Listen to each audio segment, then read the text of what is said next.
This is the Dzogchen Semde Lama Jigme Gyatso of the Buddha Joy Meditation School. Come, let us meditate like a Jedi. This morning, let us turn our attention to the sixth passage of the meditation classic Spaciousness of Vajrasattva, written many centuries ago by the great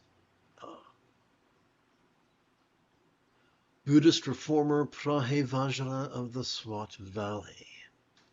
The importance of this text is not because a bunch of people agree it's scripture. That would be an appeal to authority logical fallacy. The usefulness of this text is that it does a good job of poetically explaining that which has already been proven to us through both contemporary neuroscience as well as the anecdotes of long-term meditators. Or in other words, through various forms of experimentation.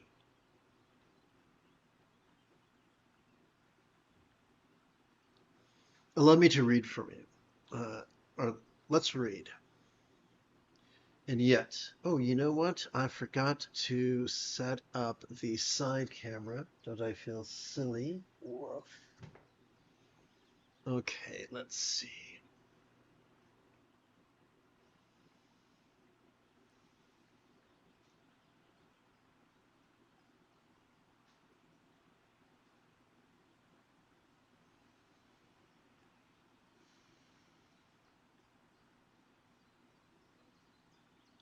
There we go. That's much better.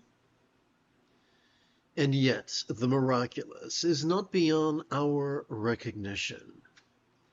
Due to intuitive insight into the natural state, our innate capacities and spiritual powers come to the fore naturally from within our own inner depths. The very first phrase, and yet, infers that this is a continuation of a previous thought. Up here we see the number 4. So let's go back to the fourth passage. Despite our mistaken notions. So despite our mistaken notions, so this is inferring that we can make mistakes. No one's perfect, regardless of their austerities or their debaucheries or how they dress or their gender or what language they speak. We can all make mistakes on the spiritual path. We all are subject to confusion and self-delusion. I'd like to go into a deeper view of that, if I may, so I shall subject you to some visual aids.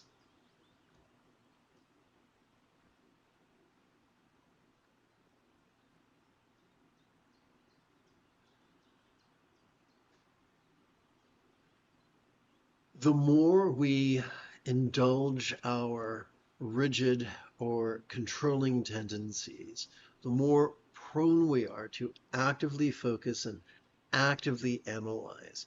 Overworking our dorsolateral and medial prefrontal cortex can cause us to present with symptoms of depression, no less trigger our amygdala, the seat of both anxiety and aggression. So just because we're sitting cross-legged on the ground does not guarantee that we're going to be as empathetic or as peaceful as we would like to be. There are plenty of mistakes that we can make. However, neither the prefrontal cortex, though spectacular it may be, and the amygdala, though vital it is to survival, constitute the entirety of our central nervous system. Let us take a moment to consider the simple spinal cord, whose fancy name could be the hub of our autonomic nervous system. Just as the United States is composed of 50 states, our autonomic nervous system is composed of two subsets. Let us begin with mindfulness. Every time we inhale, whether we know it or not, we are already wired to automatically access the middle bit of our spinal cord, which could be described as the hub of our sympathetic nervous system. It has evolved to help us to notice in a very special way, to help us to vulnerably, passively, viscerally, randomly, and fleetingly notice all mind's antics of perception, seeing, hearing, feeling, tasting, smelling, and the like, including the full spectrum of human emotions, intentions, cognitions, recollections, and imaginings. All of them. From the external to the internal, from the physical to the mental, from the pleasurable to the painful, from the interesting to the boring, from the glorious to the grotesque. But the question remains, what do we do with that which we have noticed? The answer brings us to meditation. To meditation. You see, every time we exhale, whether we know it or not, we have evolved to automatically access both the tippy top as well as the very bottom of that same spinal cord. These two regions functioning as a team could be described as the hub of our parasympathetic nervous system, which has evolved to help us to physically relax and mentally release during our exhalation to such a degree that which we noticed during our previous inhalation could fleetingly feel less stressful, less permanent, less defining, and even, whoopsie, wrong button, even less graspable. At least for a moment, until our next inhalation and the cycle begins afresh. Now let's return to this morning's root text. So I'm going to tap button 7. So, and yet, despite our capacity to fall into the habit of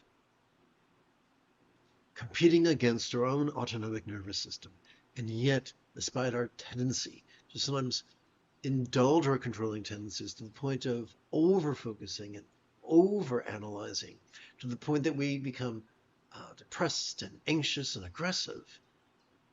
Despite that, we have the neurological equipment to help us experience the miraculous. Now, here, miraculous could be used literally or figuratively. Within the context, it seems to be a reference to the figurative. Many people, so let me jump back again to button number 9 and accost you with another chart. Sturgeon's law reminds us that 90% of everything sucks, including humans, including meditation teachers. That 90% rejoice in being rigid, fearful, superstitious, controlling, elitist, cryptic, competitive, and cruel. And only about 10% or so really, really long to be flexible, loving, rational, laid back, egalitarian, lucid, cooperative, and kind. So those who are superstitious and controlling and elitist perform a logical fallacy known as moving the goalposts. And they continually say that, man, they continually redefine enlightenment to make it this insurpassable thing. For instance, people talk about you must not be attached to anything, including non-attachment. And they make it sound just as difficult as possible. However,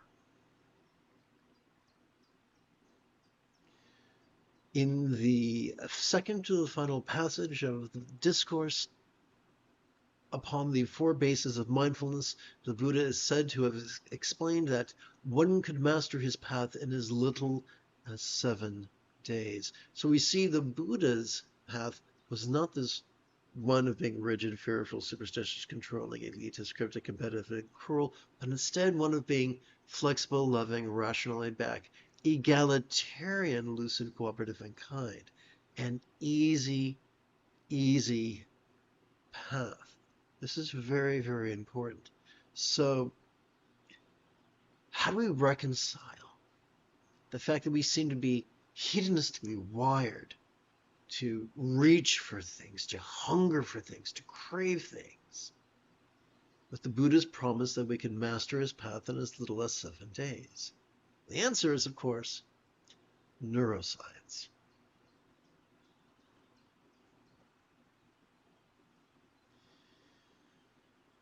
One of the tragedies of the Neolithic Revolution and the rise of proto-capitalism, which really drives this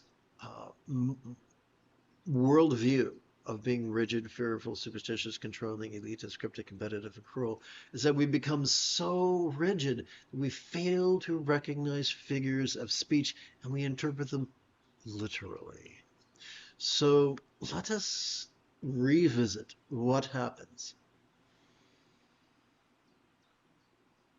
as we relax into our exhalation.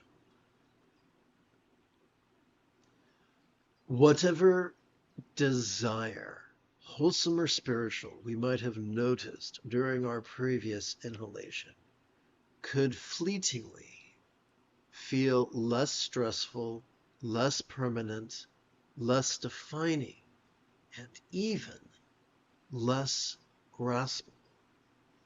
That is, of course, until our next inhalation, when the cycle begins afresh. And so we say the goal of meditation is not to fall into the dualism of shoving at craving and reaching for non-craving, which makes about as much sense as making love in the name of virginity. Au contraire, all we're doing by practicing mindfulness and meditation is taking a relaxing break from our exhausting habit of actively competing against our own autonomic nervous system, and instead taking some time to passively cooperate with it. One of the coolest things is that enlightenment is nothing magical, it's nothing mystical, it's just getting good at a certain set of skills. As children, we are called upon to master using the commode instead of our diapers. We are called to learn how to brush our teeth, learn how to tie our shoes, learn how to ride a bike. And in the midst of childhood, these tasks could feel daunting. However, most children, by the time they enter first grade, can use the toilet, can brush their teeth, can tie their shoes, can even ride a bicycle. It is as if we humans are mastery machines, born to get so good at rudimentary tasks that we come to practice them spontaneously, habitually, easily, and effectively. All enlightenment is getting that good at the Eightfold Path. And so here is the cheat code, just like on a video game. If once every 12 hours or so, we remember to practice mindfulness and meditation in harmony with our inhalation and our exhalation, we cannot help but notice change and non-graspability, the first fold of the path. The more we play with mindfulness and the meditation, the more we cannot help but practice kindness, kindness of intention, kindness of communication, kindness of conduct, kindness of commerce, which constitute 50% of the Buddha's Eightfold Path. This is why the late Tulku Thondup insisted that the highest love is the spontaneous and uncontrived byproduct of mindfulness and meditation, because just as concentration and contemplation, or I should say over-concentration and over-contemplation, excite our amygdala, the seat of both anxiety and aggression. On the other hand, passively cooperating with both facets of our autonomic nervous system calm the anxiety and aggression of our amygdala and gently stimulate the empathy of our anterior cingulate gyrus, simply by passively cooperating with our inhalation's tendency to notice and our exhalation's tendency to relax. The more we play with mindfulness and meditation in harmony with our respiration, the more our choices and our utterances and our deeds begin to flow not from contrived calculation, nor from wild scatterness, but instead from love's deeply centered spontaneity. There are many words to describe this. This could be described as right effort or effortless effort. If you prefer Chinese, Wu Wei, forgive my pronunciation. This could also be described as going with the flow.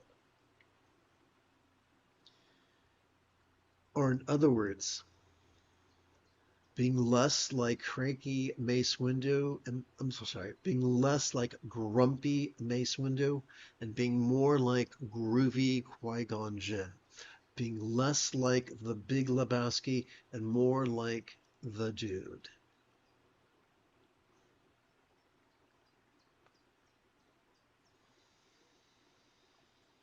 So I'm going to hit button 7 and hopefully click the right Word document. Due to intuitive insight into the natural state, our innate capacities and spiritual powers come to the fore naturally from within our own inner depths. This is a wonderful way of describing that how simply by practicing mindfulness and meditation, the remaining 6 folds of the Buddha's Eightfold Path come to the fore and manifest naturally. Kind of like sneezing. No one has to force a sneeze. Our body just sneezes automatically. No one has to force urination. When the time is right, we urinate. No one has to force defecation. When the time is right, we defecate. These are natural processes. Similarly, our ability to notice change, whether it be change in the seasons or in the waxing and the waning of the moon, or the rising and the setting of the sun, or the swelling and the sinking of our chest. These are natural, effortless observations. We are wired to find fulfillment in cooperation. We are wired by evolution for empathy. We don't have to force these things. These things are natural. We are wired to use all the organelles of our brain in the most synergetic and sustainable manner. And by cooperating with our autonomic nervous system through the means of mindfulness and meditation, all these things present themselves. Now, let's look at this literally. Or let's look at this from a literal point of view.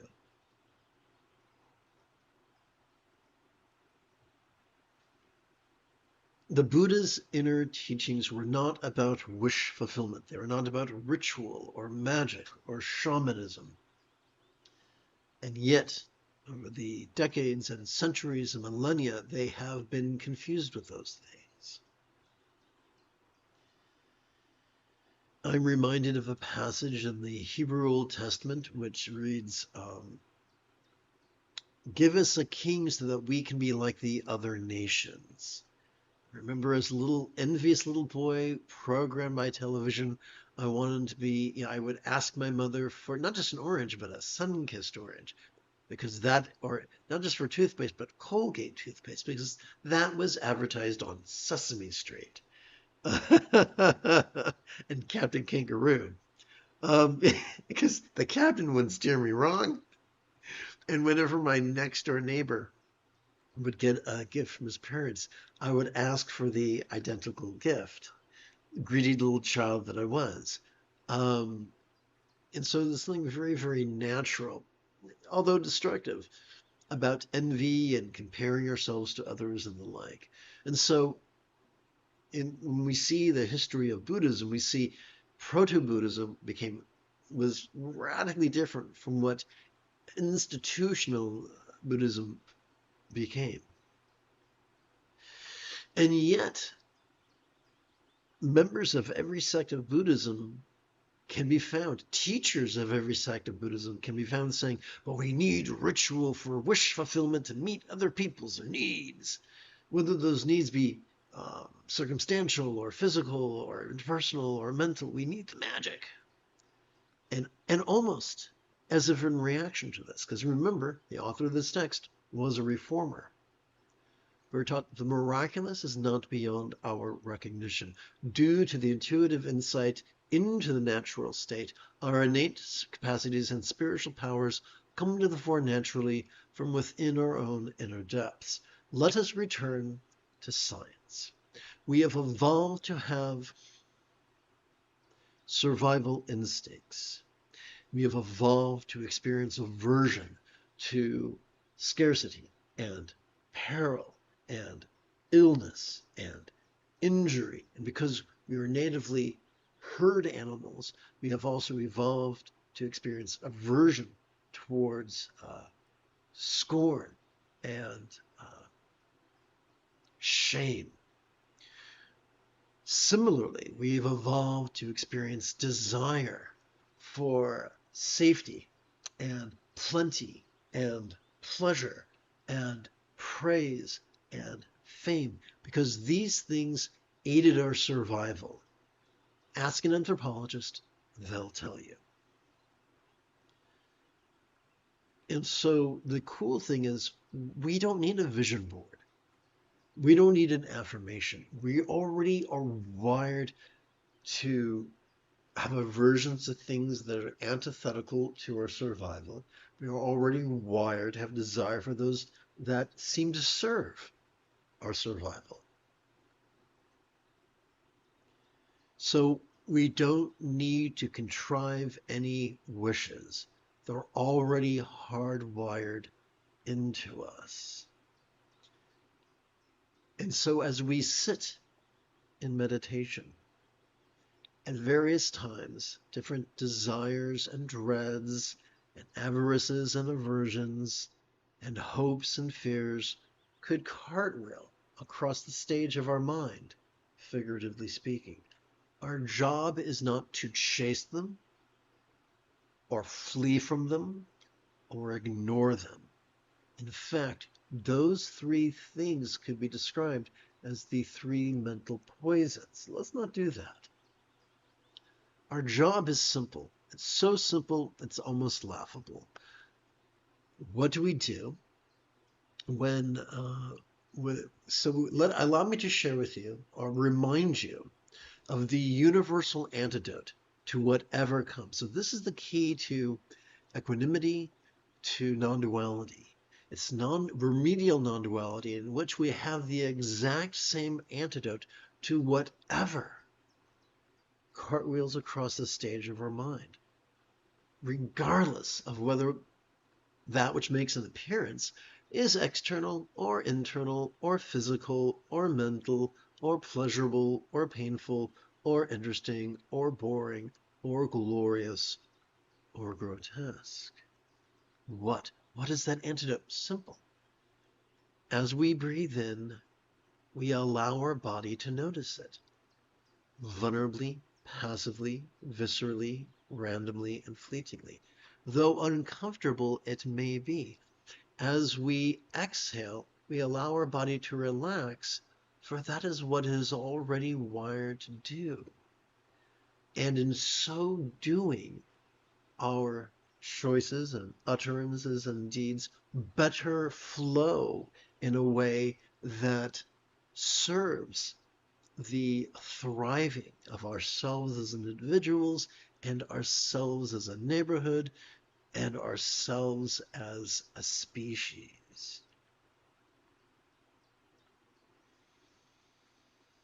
That's probably why the litmus test of meditation is empathy or aggression.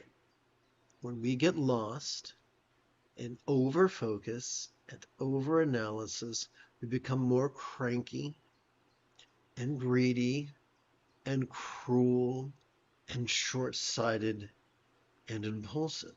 However, when we cooperate with both facets of our autonomic nervous system, we become less greedy, less cranky, more empathetic, more peaceful, more, and our choices, utterances, and deeds begin to flow from love's deeply centered spontaneity. The more we practice mindfulness and meditation correctly, the more we will naturally be drawn towards ecology, towards veganism, towards nonviolent communication, towards mutual aid, looking out for people, our neighbors, our countrymen, regardless of how they look and how they sound, or their country of origin, or even of how they vote. That is the litmus test of spiritual practice. Consider, if you will, our dogs. The more we meditate and practice mindfulness meditation correctly, the more we become like the people that our dogs already think we are.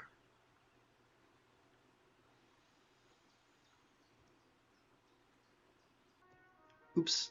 You have taken your first step into a much larger world. If you feel that I have earned it, you could give this live stream a thumbs up. You could even help support this channel.